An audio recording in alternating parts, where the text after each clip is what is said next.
Hey friends, my name is Justin Myers, and I'm Director of Programs at Show Hope. And I'm Kate Johnson, the Adoption Aid Program Manager at Show Hope. Today we'll talk through a number of questions we're often asked about the Show Hope Adoption Aid grant process.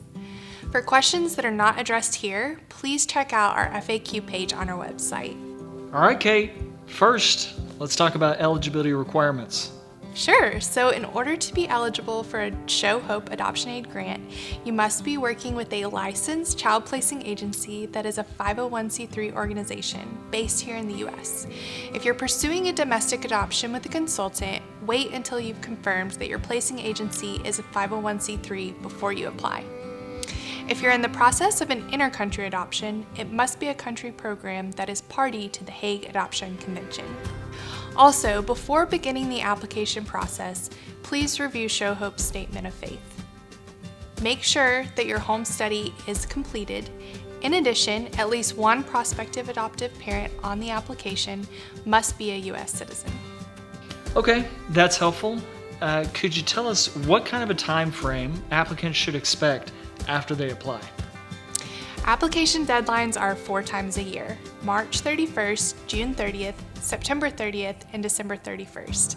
And it's important to remember processing the application takes a minimum of 90 days after the application deadline. Well, now that we've covered who should apply and when, let's start talking about the application itself. The complete application process is available online. You'll be able to save your application and return to it as needed, and view the status of your application at any time after submission. And some parts of the application take longer than others, so we encourage you to regularly save your progress by tapping the Save button at the bottom of the application page. That's a really good point. And if you're not sure what something means, hover over the little orange question mark with your cursor for more information. So, Kate, once an applicant is in the portal, where should he or she start? You will begin by editing the application. There are 11 different sections to fill out. For example, step 2 is where you will fill in your adoption information, like whether you've been matched in a domestic adoption or received a referral for an inter-country placement. And how much financial information should applicants be prepared to provide? That's a great question. There are a couple of pages to enter your financial information. For example, on step 4, you'll be filling out an annual budget, otherwise known as the cash flow sheet. When filling out a budget, you will have monthly and annual expenses, but for this application, please record all of your expenses in an annual format. Kate, I think that it would be helpful to note here that applicants, whether you're filing as a single individual or a couple, should be prepared to each provide a personal face statement and explain your preparedness to adopt. Okay, that gives a good overview of the main application process. Now let's take a look at the Manage Documents section.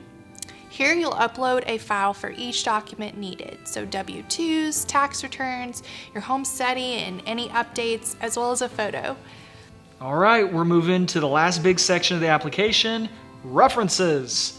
We're referring to both your placing agency reference and your pastoral reference. Yes, so you input the contact information for each reference and save, then select Send Request. For your pastor reference, you will receive an email that you need to then forward to your pastor with instructions on how they can complete the reference. Your agency reference will go straight to the agency email address, so you do not need to forward anything to your agency. We encourage you to follow up with both of your references to make sure they receive the email. And last, but certainly not least, don't forget to submit your application. You can do this from the main page by selecting More Actions and then Submit. Yes, and your application is complete after you successfully submit your application and all references and documents are submitted. So look out for an email from Show Hope that confirms your application has been accepted or requesting more information for review. Thank you so much for considering applying for a Show Hope Adoption Aid grant. We hope to be a resource to you in your adoption, and we're available as you navigate the process.